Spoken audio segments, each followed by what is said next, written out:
में ही वेटर उन दोनों का खाना ले आता है, जिसे वे बड़े चाव से खाने लगते हैं। रिया को भी द रॉयल्स की सिग्नेचर डिश बहुत पसंद आती है और वाइन की एक घूंट पीते ही उन दोनों के गाल लाल हो जाते हैं और चेहरे पर प्यारी सी बड़ी मुस्कान आ जाती है। गौरव रिया को देखता है जो बड़े मजे से खाना खा रही होती है और वाइन पी रही होती है। उसे ऐसे आनंद से खाते देख वह भी बहुत खुश हो जाता है। उसके बाद जब गौरव बिल लाने के लिए वेटर को कहता है, तब रिया बोलती है कि इसकी कोई जरूरत नहीं है, क्योंकि अब यह रेस्तरां उसी का है और वह उससे खाने के पैसे नहीं लेगी। यह सुनकर गौरव थोड़ा निराश हो जाता है, क्योंकि वह और पैसे खर्च करना चाहता था। गौरव मन ही मन सोचता है कि वह चाहकर भी एक दिन में 2000 करोड़ से ज्यादा खर्च नहीं कर पा रहा है, क्योंकि उसने कल सिर्फ 1752 करोड़ रुपए ही खर्च किए थे और आज भी उसने केवल 1900 करोड़ रुपए ही खर्च किए हैं। खैर, गौरव सोचता है कि वह अब भी रिया के लिए और भी चीजें ले सकता है और रात में ऑनलाइन प्लेटफॉर्म पर भी खर्च कर सकता है। यह सोचकर वह रिया की बात मान जाता है। दोनों खाना खत्म करने के बाद रेस्तरां से बाहर निकल जाते हैं और फिर गौरव रिया से पूछता है कि वह कहाँ रहती है। जब रिया कहती है कि वह द गोल्डन पैलेस के पास रहती है, तो गौरव कार को उसी दिशा में आगे बढ़ाने लगता है। जल्द ही वे रॉयल पैलेस पहुंच जाते हैं। रिया कहती है कि उसका घर यहां से थोड़ी दूर अलग जगह पर है। गौरव पूछता है कि वह यहां क्यों नहीं रहती, क्योंकि यह जगह भी हिल्स वाले बंगलों जितनी ही खूबसूरत थी। रिया कहती है कि वह घर अभी वह अफोर्ड नहीं कर सकती थी, क्योंकि यहाँ एक घर की कीमत ही 200 करोड़ से शुरू होती है। यह सुनकर गौरव रिया से कहता है कि चलो हम इस प्रॉपर्टी के ओनर से बात करने चलते हैं। रिया बताती है कि इस प्रॉपर्टी के ओनर ने अपनी सारी प्रॉपर्टीज दिल्ली की सबसे मशहूर रियल एस्टेट कंपनी के पास बेचने के लिए दे रखी है। गौरव यह सुनकर हैरान हो जाता है और रिया से कहता है कि वह तो कल ही वहां प्रॉपर्टी खरीदने गया था, पर वहां की रिसेप्शनिस्ट ने उसे यह घर नहीं दिखाया था। रिया कहती है कि हाँ, क्योंकि यह प्रॉपर्टी आज ही बिक्री के लिए वहां भेजी गई है और उसे यह बात इसलिए पता है क्योंकि रियल एस्टेट वालों ने उसे भी यह घर खरीदने का मैसेज भेजा था, जिसमें सभी घरों की कीमतें लिखी हुई थीं। गौरव यह सुनकर बहुत खुश हो जाता है और कार को उसी रियल एस्टेट कंपनी की ओर ले जाने लगता है। रिया सोचती है कि शायद गौरव यहाँ एक घर लेना चाहता है ताकि वह उसके घर से थोड़ा दूर रह सके। जब गौरव रियल एस्टेट कंपनी पहुंचता है तो वह सीधे रिसेप्शनिस्ट के पास जाकर द गोल्डन पैलेस के बारे में पूछता है। रिसेप्शनिस्ट जब गौरव को देखती है तो पहचान लेती है कि वही आदमी है जिसने कल 1000 करोड़ की प्रॉपर्टी खरीदी थी। इसलिए वह तुरंत ही गौरव को द गोल्डन पैलेस की सभी प्रॉपर्टीज दिखाने लगती है।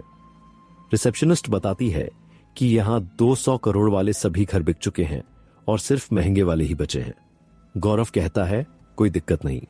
तभी रिसेप्शनिस्ट गौरव को द गोल्डन पैलेस का सबसे महंगा घर दिखाती है, जिसकी कीमत 450 करोड़ थी।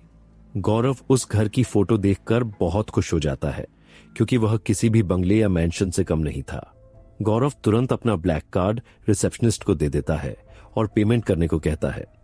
रिसेप्शनिस्ट उसका कार्ड मशीन में स्वाइप करती है और जैसे ही पेमेंट सफल होने का नोटिफिकेशन आता है, वह गौरव को उसका कार्ड और प्रॉपर्टी के डॉक्यूमेंट्स दे देती है। गौरव वह डॉक्यूमेंट्स रिया की तरफ बढ़ा देता है। रिया कुछ समझ नहीं पाती, पर जब गौरव कहता है कि उसने यह घर उसके लिए खरीदा है, यह सुनकर रिया होश में आती है और गौरव को मना करने लगती है। लेकिन गौरव उसे इन्वेस्टमेंट वाली बात याद दिलाता है, तो रिया के पास डॉक्यूमेंट्स पर साइन करने के अलावा कोई रास्ता नहीं बचता। गौरव फिर रिया से पूछता है कि उसकी कंपनी कितने फ्लोर की है और कहां स्थित है। रिया बताती है कि उसकी कंपनी 3 फ्लोर की है और दिल्ली के साउथ में है। गौरव पूछता है कि आने जाने में दिक्कत तो नहीं होती। रिया कहती है कि उसे आने जाने में 4 घंटे लगते हैं। यह सुनकर गौरव रिसेप्शनिस्ट से कुछ बिल्डिंग्स दिखाने के लिए कहता है। इस बार रिसेप्शनिस्ट गौरव को दिल्ली की सबसे महंगी बिल्डिंग्स दिखाती है, जिनमें से गौरव को एक 12 फ्लोर की बिल्डिंग पसंद आती है, जो दिल्ली के सेंटर में थी और द गोल्डन पैलेस से भी ज्यादा दूर नहीं थी, जिसका मतलब था कि रिया 10-15 मिनट में ही अपनी कंपनी आराम से पहुंच सकती थी।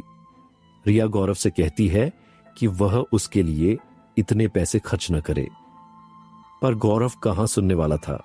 वह कहता है कि अगर बिजनेस बड़ा बनाना है तो कंपनी भी ऐसी जगह होनी चाहिए जहां सबकी नजर उस पर जाए। यह सुनकर रिया चुप हो जाती है, क्योंकि वह जानती थी कि गौरव सही कह रहा है। रिया खुद भी चाहती थी कि उसकी कंपनी किसी अच्छी जगह शिफ्ट हो, पर वह ऐसा सिर्फ तब करना चाहती थी जब उसका बिजनेस सफल हो जाए। रिया जब रिसेप्शनिस्ट से बिल्डिंग की कीमत पूछती है तो रिसेप्शनिस्ट कहती है सिर्फ 750 करोड़। रिया यह सुनकर हैरान रह जाती है, क्योंकि वह अपनी कंपनी को 1000 करोड़ की फंडिंग भी नहीं दिला पा रही थी, तो इतनी महंगी बिल्डिंग खरीदना तो दूर की बात थी। रिया पूछती है कि खाली बिल्डिंग के किस बात के 750 करोड़?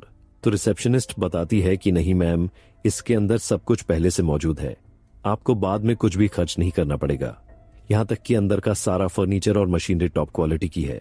यह सुनकर रिया थोड़ी संतुष्ट तो होती है, लेकिन फिर भी उसे 750 करोड़ बहुत ज्यादा लगते हैं।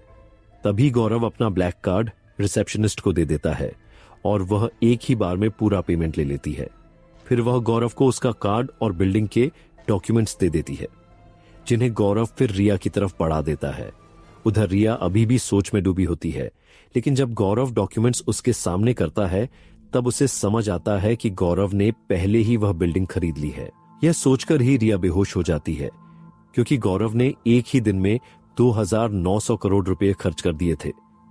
रिया को समझ नहीं आता कि गौरव के पास कितने पैसे हैं और वह कितना अमीर है। जब रिया बेहोश हो जाती है तो उसे देखकर गौरव तुरंत उसे उठाकर अपने साथ अस्पताल ले जाने लगता है। जल्दी ही गौरव अस्पताल पहुंच जाता है, उसी अस्पताल में जिसे उसने आध्या के लिए खरीदा था। जब वहां के स्टाफ गौरव को अपनी कार के साथ जल्दबाजी में पहुंचते देखते हैं तो वे कुछ समझ नहीं पाते, क्योंकि गौरव बहुत घबराया हुआ लगता है। जैसे ही गौरव कार रोककर बाहर निकलता है, वह मिस रिया को उठाने के लिए दूसरी सीट का दरवाजा खोलता है और रिया को अपने हाथों में उठाकर अस्पताल के अंदर की ओर ले जाने लगता है। उसे इस तरह किसी लड़की को उठाकर लाते देख स्टाफ तुरंत उस पेशेंट के लिए स्ट्रेचर लेने जाते हैं, लेकिन गौरव उन्हें मना कर देता है और कहता है कि वे आध्या को बुलाए। कुछ देर बाद आध्या वहां पहुंचती है। पहले तो उसे कुछ समझ नहीं आता, क्योंकि गौरव के हाथों में एक सुंदर लड़की थी। गौरव आध्या को आते ही कहता है कि यह बेहोश हो गई है, इसे चेक करो। तब आध्या रिया के पास आती है और उसकी जांच करने लगती है। वह गौरव को रिया को पास ही के बेड पर लिटाने को कहती है। गौरव ऐसा ही करता है।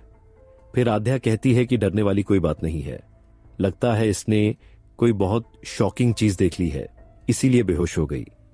गौरव सोचने लगता है कि आखिर ऐसा क्या था जो रिया ने देख लिया कि वह बेहोश हो गई। तभी वह देखता है कि रिया होश में आने लगती है। रिया को हिलता डुलता देख वह उसका हाथ हिलाकर हेलो कहता है, पर उसे देखते ही रिया दोबारा बेहोश हो जाती है। यह देखकर आध्या गौरव से पूछती है कि वह उसके साथ घूमने गया था या कोई धमाका कराया है जो लड़की दो दो बार बेहोश हो रही है। तब गौरव धीरे से आध्या को बताता है कि उसने रिया को बस कुछ पैसे दिए थे और उसके लिए एक घर और एक बिल्डिंग खरीदी थी, लेकिन बिल्डिंग के डॉक्यूमेंट्स पर साइन करने से पहले ही वह बेहोश हो गई। यह सुनते ही आध्या सब समझ जाती है, क्योंकि कुछ पैसे का मतलब गौरव के लिए हमेशा करोड़ों में होता है। और जहां तक प्रॉपर्टीज की बात है, वह जानती थी कि गौरव कभी भी सस्ती चीजें खरीदता ही नहीं। तभी वहां सीमा भी आ जाती है और रिया को देखकर उसके बारे में गौरव से सवाल पूछने लगती है। गौरव उससे बताता है कि यह रिया है, उनसे कैसे मुलाकात हुई और बाकी सब जो वह आध्या को बता चुका था। सीमा सब समझ जाती है, लेकिन वह थोड़ी नाराज भी होती है, क्योंकि गौरव ने रिया को भी अपनी गर्लफ्रेंड बना लिया था। लेकिन उसका गुस्सा जल्दी शांत हो जाता है, क्योंकि वह जानती थी कि गौरव एक अच्छा लड़का है और आध्या ने भी उसे कल समझाया था कि शायद गौरव आगे भी और गर्लफ्रेंड्स बना सकता है, क्योंकि वही आध्या ने उसे सही कहा था। सीमा ये सुनकर आध्या से थोड़ी नाराज तो हुई थी, पर वह यह भी जानती थी कि उसी वजह से वह गौरव से मिल पाई थी, इसलिए दोनों ही मन से गौरव के फैसले के लिए तैयार थीं, चाहे वह और गर्लफ्रेंड्स बनाए या न बनाए। तभी वहां डॉक्टर राजवीर आते हैं और बताते हैं कि सीमा के पापा को होश आ गया है। यह सुनकर सीमा और गौरव दोनों वहां से जाने लगते हैं। आध्या कहती है कि वह यहीं रिया के पास रुकेगी।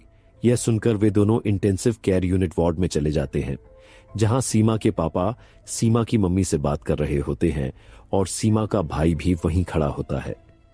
जब सीमा के पापा सीमा और गौरव को एक साथ आते देखते हैं तो उठने की कोशिश करते हैं, लेकिन डॉक्टर राजवीर उन्हें लेटे रहने को कहते हैं। तब सीमा के पापा हाथ से इशारा करके सीमा और गौरव को पास बुलाते हैं। जब वे पास पहुंचते हैं तो सीमा के पापा सीमा का हाथ पकड़कर उसे गौरव के हाथ में रख देते हैं और कहते हैं, बेटा, अब से मेरी बेटी तुम्हारी हुई, इसका ध्यान रखना। यह सुनकर गौरव कहता है, आप टेंशन मत लीजिए पापा, मैं सीमा का हमेशा ख्याल रखूंगा। तभी डॉक्टर राजवीर सीमा के पापा से कहते हैं कि अभी ज्यादा मत बोलिए, अभी आपकी सर्जरी हुई है, आपको कम से कम 1 हफ्ते तक अस्पताल में ही आराम करना होगा। यह कहकर वे सबको कमरे से बाहर जाने को कहते हैं। सीमा और गौरव एक दूसरे का हाथ थामकर बाहर आते हैं और फिर वापस आध्या और रिया के पास लौटते हैं। जब वे वापस आते हैं तो देखकर चौंक जाते हैं कि रिया और आध्या आपस में हंसते हुए बातें कर रही हैं। तभी आध्या की नजर सीमा और गौरव पर पड़ती है और वह उन्हें अंदर बुलाती है। सीमा पूछती है कि इतने समय में क्या हुआ।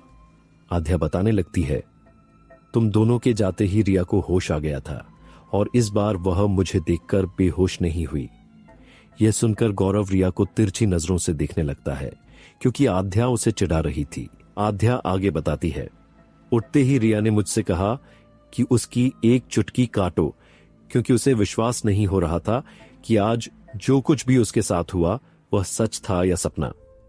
जब मैंने उसे कहा कि सब कुछ सच था तब भी वह यकीन नहीं कर रही थी। फिर मैंने उसे अपना नाम बताया और यह भी कहा कि मैं गौरव की गर्लफ्रेंड हूं। यह सुनकर वह मुझे चुटकी काटने लगी क्योंकि उसे लगा कि वह अभी भी सपना देख रही है। तभी मैंने उसे एक थप्पड़ मारा, तब जाकर उसे यकीन हुआ कि यह सपना नहीं, सच है। सीमा और गौरव दोनों हैरानी से सुनते रहते हैं। आध्या आगे कहती है, फिर रिया ने मुझे आज की सारी बातें बताई। यह सुनकर मैं भी हैरान रह गई क्योंकि गौरव ने आज इतने ज्यादा पैसे खर्च कर दिए थे। सीमा पूछती है, कितने? रिया धीरे से कहती है, 2900 करोड़। यह सुनकर सीमा गौरव की तरफ देखने लगती है और गौरव इधर उधर चेहरा घुमाने लगता है जैसे उसने कुछ किया ही न हो। आध्या फिर बोलती है, जब रिया ने सब कुछ बता दिया तब मैंने भी उसे हमारे बारे में बता दिया और यह भी कि हमारी मुलाकात गौरव से कैसे हुई थी। यह सुनकर सीमा और गौरव दोनों समझ जाते हैं कि रिया और आध्या क्यों इतनी हंसते हुए बातें कर रही थी। बेड पर चढ़कर फोन